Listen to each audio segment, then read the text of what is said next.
Oui, Alto, super. Bravo, mon chien. Salut à tous, bienvenue chez Lavadoué. Alors, désolé pour ce petit début de vidéo un peu mobile. Mais donc, je viens d'ouvrir au lama. Il y a quoi? Il y a demi-heure, même pas. Donc les lamas, comme vous le voyez, là, ils sont en pleine garrigue en train de débroussailler. Et je trouve le chiot plus ou moins tout seul. Je dis plus ou moins parce que quand je suis arrivé, il y avait un seul lama. Il y avait Morito, voilà, pour être tout à fait précis. Et Morito, il est en train de partir. Et comme il y avait des gens pas loin de la clôture, là, au niveau de l'antenne, eh bien, le chiot était assis, dirigé vers ces personnes.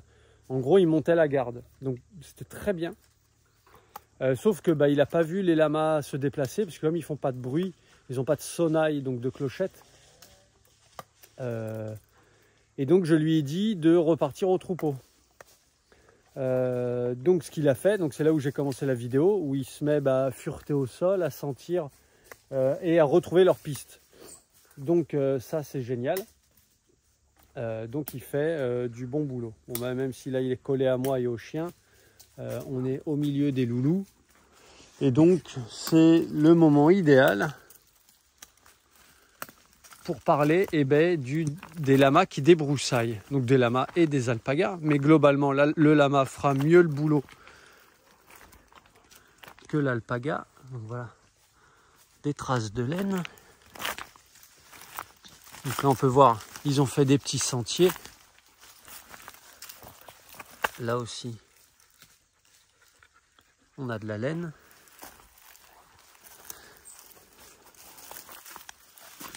Donc ça, ces passages-là, c'est pas moi qui les ai faits, c'est eux. Et donc ils vont avoir une capacité assez géniale pour rentrer dans le milieu. Donc ici, ces zones, vous vous rendez pas compte, mais ces zones étaient impénétrables, c'est-à-dire inaccessibles pour les humains. Alors, Tsuko? Ouais, même les chasseurs rentraient pas sur certains spots là sur cette parcelle. Là, on a l'impression qu'on se dit si là des chasseurs y rentrent, mais ça fait donc bientôt 4 ans que les premiers loulous sont arrivés ici, et il y a 4 ans, c'était pas du tout comme ça. Voilà, on retrouve de la laine. Voilà, on a des loulous là, des loulous derrière. Et donc moi je vois vraiment la différence, c'est-à-dire par exemple là on voit ces arbres ici et cet arbre ici, et avant on les voyait pas du tout. Tout ça c'était tellement touffu, on ne voyait rien. Comme ce qui est un peu derrière ces deux arbres là. Là on voit rien derrière, et il y a beaucoup de zones qui étaient complètement comme ça. Donc c'est vrai que quand je fais souvent des vidéos, c'est là-haut. Là-haut c'est pelé, c'est-à-dire que ça a été tout mangé. Parce que c'est le spot préféré des lamas, parce que c'est une grosse butte en hauteur. Les herbivores, ils aiment toujours être en mouvement pour éviter que le prédateur puisse leur tendre une embuscade, et les prendre par surprise. Donc dans ces zones-là, ils y restent moins souvent. Ils vont y passer, donc là c'est le matin. Vous voyez, pour une fois, je ne suis pas torse nu. Désolé mes fans.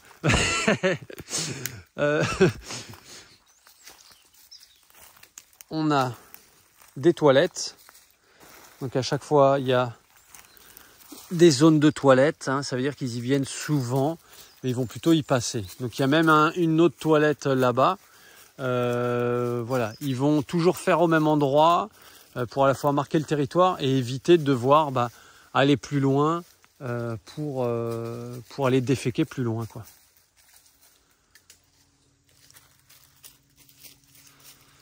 Donc c'est pour ça que là, on a l'impression qu'ils sont statiques, mais ils sont tout le temps un peu en mouvement. Alors bon, là, comme ils savent qu'ils sont en sécurité, je pense que ils vont squatter un petit peu. Mais là, ils vont clairement pas y rester des heures. Ils vont y rester quelques instants et ils vont se déplacer. Et il y a souvent, en fait, tout le temps, 1 ou 2 loulous qui se déplacent. Et il y a un petit mouvement comme ça, léger. Donc oui, quand je disais que le lama a une super capacité à débroussailler, Donc là, on voit, ils mangent au sol. Ah oui, Tullio. Et ils peuvent manger jusqu'à 2 mètres, voire 2 mètres 50 de haut. Ben, on le voit sur ce laurier thym. Hop là, il y a du soleil. Essayer de se mettre comme ça. Voilà, ce laurier thym, là, vous voyez, il y a un panache de feuilles ici et il n'y en a plus du tout sur la tige. Alors que normalement, avant, donc quand c'était très embroussaillé, eh ben, il y en avait absolument partout. Et là, voilà, ils vont laisser un pompon. Donc tout ce qui est au-dessus de 2 mètres, 2 mètres 50, ce ne sera pas mangé. Et là, on peut le retrouver ici. Alors ici, c'est pas très très flagrant, mais il y a des endroits, ça fait vraiment une démarcation. On l'a un petit peu ici, je vais essayer de vous montrer.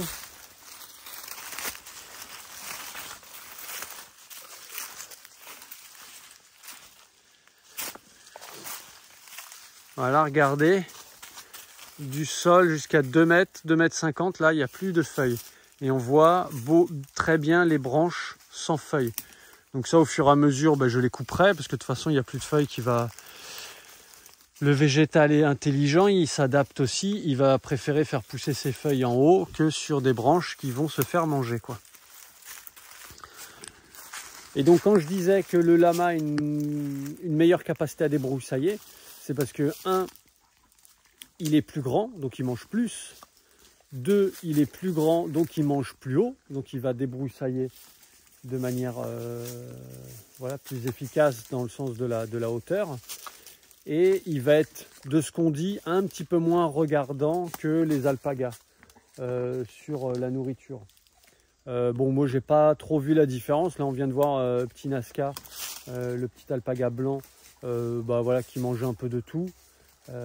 Mais c'est ce qu'on dit. Moi, je le vérifie pas forcément. Mais en tout cas, rien que par rapport à la hauteur de l'animal et à sa taille, à sa corpulence, quoi, et ben il va plus manger, quoi.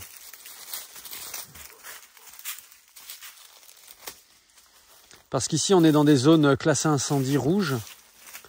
Et donc, bah, comme je vous disais, les chasseurs ne rentraient pas. Donc, si les chasseurs ne rentrent pas, bah, les pompiers, ils ne rentrent pas.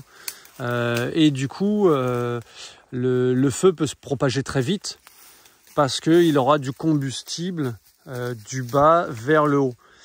Et le feu, eh bien, ça part du bas vers le haut. Les flammes, ça monte. Donc là, pareil, c'est pas très flagrant. Mais imaginez quand ici, ce sera vraiment tout bien net, il y aura des feuilles que là-haut. Et il y aura des branches que là-haut. Parce que comme je vous disais, au fur et à mesure, bah, quand tout devient mort, eh bien, on coupe. Et ce qui fait que le feu, s'il passe là, bah, les flammes seront toutes petites parce qu'il n'y aura que des petites brindilles au sol, des petites feuilles, 3 fois rien. Mais il pourra pas, il aura du mal à grandir. Et s'il se développe là-haut, bah, il n'a pas de combustible du bas. Donc ce qui fait que, pareil, là-haut, ça s'éteint, bah, ça se propage beaucoup moins vite et ça s'éteint beaucoup plus facilement. Donc on a Tiflo. Voilà, il nous montre comment il débroussaille jusqu'à 2 mètres. Donc certains cabrent, hein, donc ils vont lever les pattes avant, avoir la tête qui va aller beaucoup plus haut et ils vont cabrer un peu. Mais comme les lamas sont très économes en énergie, enfin je me suis entre guillemets, mais même pas du tout, parce que c'est au sens vraiment littéral, pour eux cabrer, ça va leur prendre de l'énergie, pour au final pas récupérer grand chose. Donc ils le font assez rarement, mais parfois ça m'arrive de voir des lamas cabrer. Après moi je ne l'ai pas vu, mais on m'a déjà rapporté que des lamas pouvaient, comme ils sont économes en énergie, et bien cabrer, les prendre appui avec les pattes avant, et du coup manger en hauteur, mais avec les pattes avant calées, quoi. Donc ça c'est intéressant. Mais ça, je l'ai pas, voilà, je ne l'ai pas constaté encore. Alors, bah, Chouko, il se déplace par là. On va essayer d'aller voir un peu tout le monde.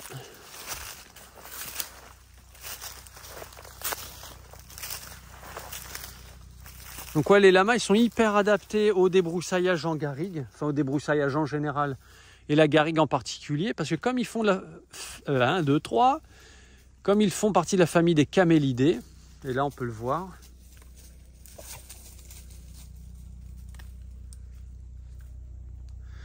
eh bien ils peuvent manger ce qui est piquant. Donc, quand je dis piquant, bah, c'est par exemple là les chênes verts, les chênes kermès. Là, ce qu'il vient de manger, c'est du genévrier cad. Donc là, pareil, il n'y a quasiment plus rien. Et en haut, pomme, il y a une touffe. Voilà, ça c'est la zone qu'ils ne vont pas trop toucher parce que c'est en hauteur. Et là, pareil, le chêne, là, ils ont tout mangé. Globalement, ils ont tout mangé. Là, il ne reste plus grand-chose. Et là-haut, hop, il y a une touffe. Donc ce qui fait que ça ne va pas tuer la forêt. La forêt, juste, elle va avoir tendance à pousser en hauteur.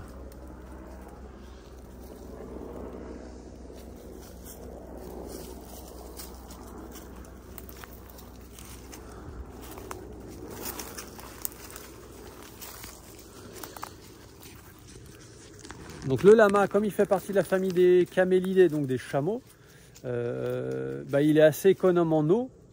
Dans le bouquin qui existe, Éduquer et élever les lamas, les alpagas, il parle de 8 litres d'eau en plein été.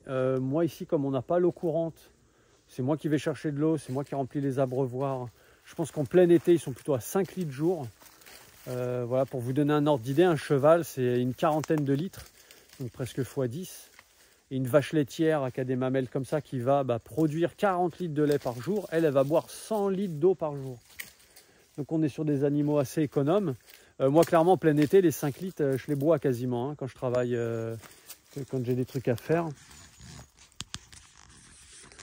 Voilà, Tinasca qui mange. Voilà, on a des bouviers australiens aussi qui débroussaillent.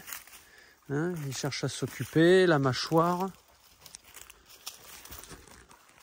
Et là, j'en reviens pas. Hein. Franchement, cette zone-là, c'est la première fois que j'y viens en 4 ans. Parce qu'avant, c'était complètement impénétrable.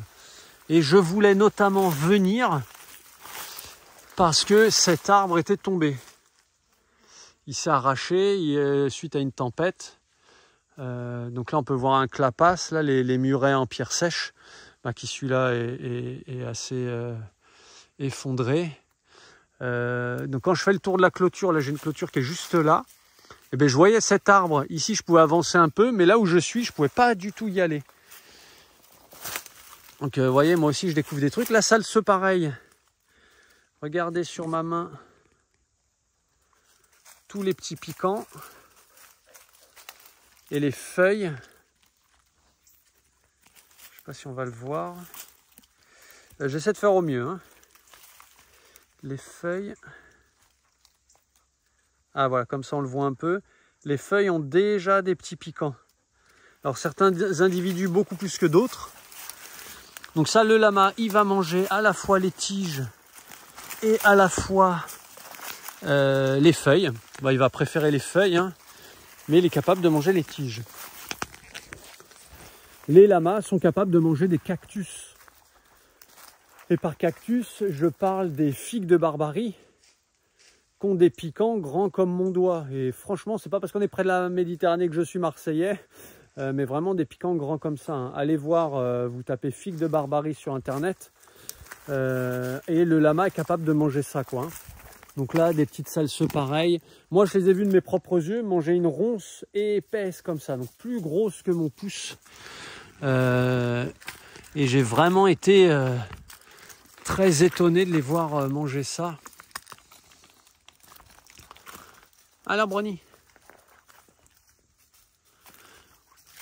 Donc certains sont dans des zones plutôt dégagées, d'autres sont dans des zones très embroussaillées. Voilà, ce petit genévrier, lui, il s'est fait tout manger. Donc les petits arbres, forcément, comme ceux-là, ils vont pas trop résister. Mais dès que les arbres vont faire un peu plus de 2 mètres de haut, ils auront toujours des feuilles pour faire de la photosynthèse. Et ça posera pas de problème. Le lama, par contre, ne mange pas trop le thym. Donc ça, c'est plutôt cool. Donc copain bébert, on a Tao, on a Cosmo, on a Cusco derrière.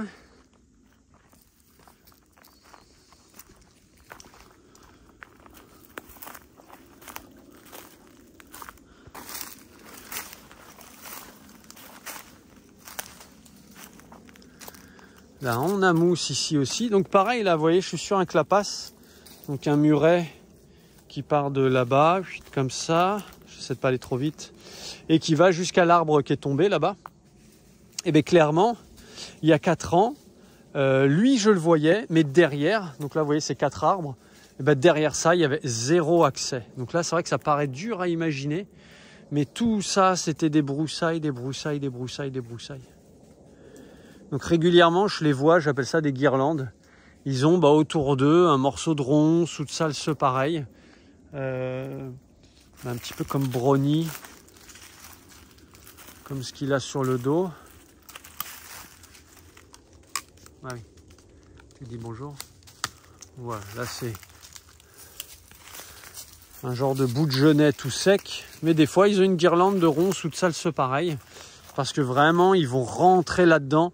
Et moi, je suis hyper étonné à chaque fois de leur capacité à rentrer dans des broussailles. On ne s'attend pas du tout à voir des si grands animaux rentrer là-dedans.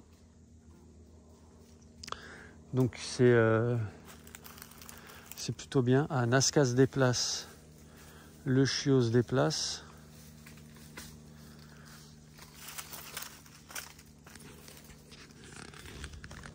Donc voilà pour la capacité du lama débroussailler. Franchement, voilà, on a besoin d'herbivores en garrigue, donc partout, mais notamment en garrigue, pour limiter les incendies et pour favoriser la biodiversité.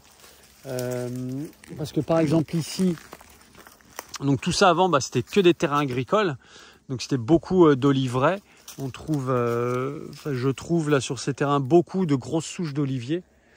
Qui sont peut-être qui ont peut-être été détruites. Je crois que c'était en 56. Il y a eu des grosses gelées où il y a énormément d'oliveraies qui ont été ruinées, quoi.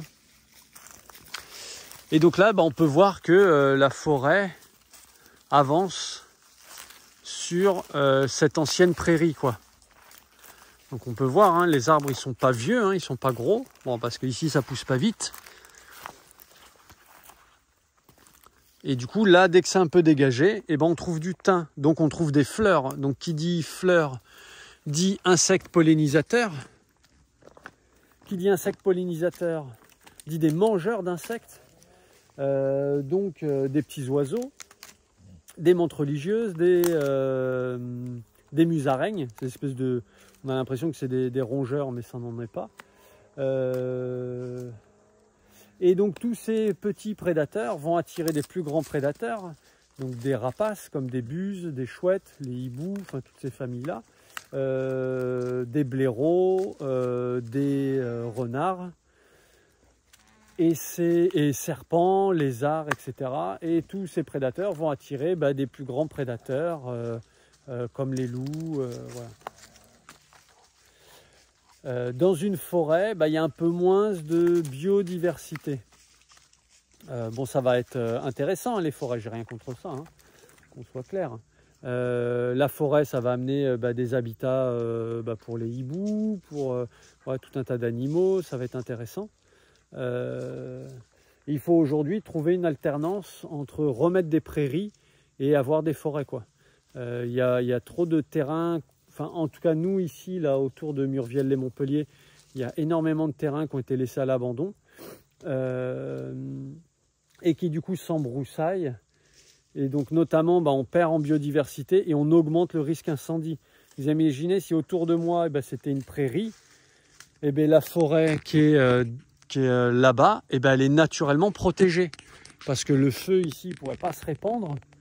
Ou des petites flamèches comme ça, avec le pied, tu l'éteins. Ou avec très peu d'eau, tu l'éteins, très peu de moyens.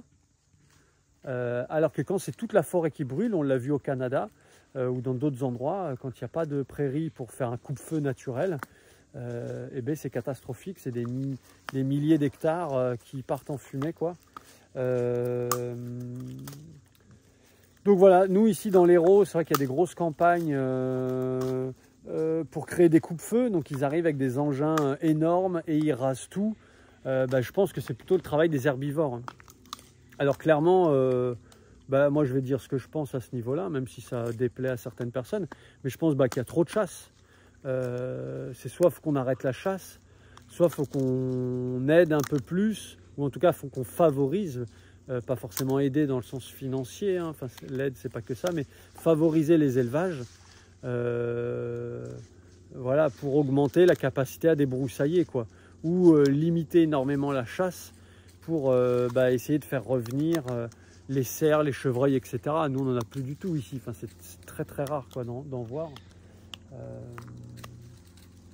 Donc voilà par rapport à ça, on a un peu fait le tour du sujet du débroussaillage. Oui Babert, tu veux nous dire un mot? Non, il a regardé comme ça en mode... voilà, donc comme je disais, ouais, les alpagas, bah, ça va, de par leur petite taille, déjà ils mangent un peu moins et ils vont un peu moins haut. Donc on dit souvent qu'ils préfèrent, qu'ils sont un petit peu plus sélectifs, ils vont préférer manger de l'herbe. Bon là c'est le cas, les trois ils ont la tête au sol, à manger plutôt des herbes qui sont au sol que de manger les buissons. Mais ici, bah, comme c'est grand et que y a beaucoup de zones, comme vous avez vu tout à l'heure, hein, très très embroussaillées, il y a à bouffer, quoi. Parce que tout ça, les pistachiers, tout ça, là, ils vont les manger. Là, on peut le voir, le cas typique. Le chêne, il a été complètement mangé. Donc tout là, il n'y a plus de feuilles, plus de feuilles, plus de feuilles, plus de feuilles. Regardez, il n'y a plus de feuilles, il n'y a plus de feuilles. Et là, on commence à trouver des feuilles. Là, à ce niveau-là, c'est au niveau de ma tête, donc 1,80 m. 1,80 m, il commence à y avoir des feuilles. Et après, il y a la touffe là-haut qui a... le haut de la touffe doit être à 3 mètres, quoi. Donc ça, vraiment, c'est le cas typique, le cas d'école, j'ai envie de dire, de comment le lama va pouvoir débroussailler, quoi. Et on l'a aussi ici derrière. Là, surtout pareil, ce chêne qui s'est développé. Et tout le bas, jusqu'ici, là, et bien tout ça, ça a été mangé, quoi. Donc moi, je vais tailler toutes les branches au fur et à mesure. Donc ça va leur faire des grandes zones à l'ombre, potentiellement des zones où il y aura un petit peu plus de lumière qui va rentrer, donc potentiellement des herbes qui vont pouvoir pousser. Et au fur et à mesure, ici, avec les années, et surtout les animaux, on va retrouver des zones intéressantes, hein, pour l'agriculture. Et notamment, comme là derrière moi, là il y a des crottiers, donc des toilettes. Donc ça, ça va naturellement. Donc là c'est du sec, il n'y a pas de souci, on peut toucher. Là il y a du frais, il y en a un qui vient de déféquer. Et là-dedans on voit que les chardons poussent à bloc. Et que il y a des petites herbes. Alors que si je fais 2-3 pas en arrière à peine, hein, donc le crottier s'arrête là, là il y a du crottin, et là ici il n'y a rien au sol, hein. Il y a quelques non qui te file de là, il y a quelques thym, mais c'est tout, quoi. On a vraiment des petits trucs comme ça, mais très très éparses, alors que là, je sais pas si ça se voit sur la vidéo, mais c'est un petit peu plus vert quand même. Et encore que là, voilà, il n'y a pas beaucoup de crottin, mais au fur et à mesure, ça va enrichir le sol, ça va se développer. Moi, ce que je fais des fois, c'est quand il y a des bons gros tas et qu'il n'y a plus d'herbe dessus, donc notamment l'hiver ou en plein été, avec une pelle ou un râteau, je balance ça sur les côtés. Comme ça, au fur et à mesure, ça va s'étaler et ça va venir enrichir le sol. Et d'ailleurs, je vais terminer là-dessus. Le crottin de lama, c'est un super fertilisant. Ils appelaient ça l'or noir de la cordillère des Andes. Enfin, ça s'appelle toujours comme ça. Parce que, ça va donner naturellement de la nourriture aux végétaux. 2, ça va assouplir le sol. Et 3, ça va garder l'humidité. Donc pour nous, en garrigue, c'est de l'or, quoi. Vraiment de l'or noir. Parce que nous, on a des sols secs, tassés, qui manquent d'air. Alors quand je dis qu'il manque d'air, qu'il manque de souplesse, oui, parce qu'il ne faut pas qu'il y ait trop d'air dans le sol, Voilà, je ne fais pas les bactéries anaérobies, etc. C'est pas faire un truc là-dessus.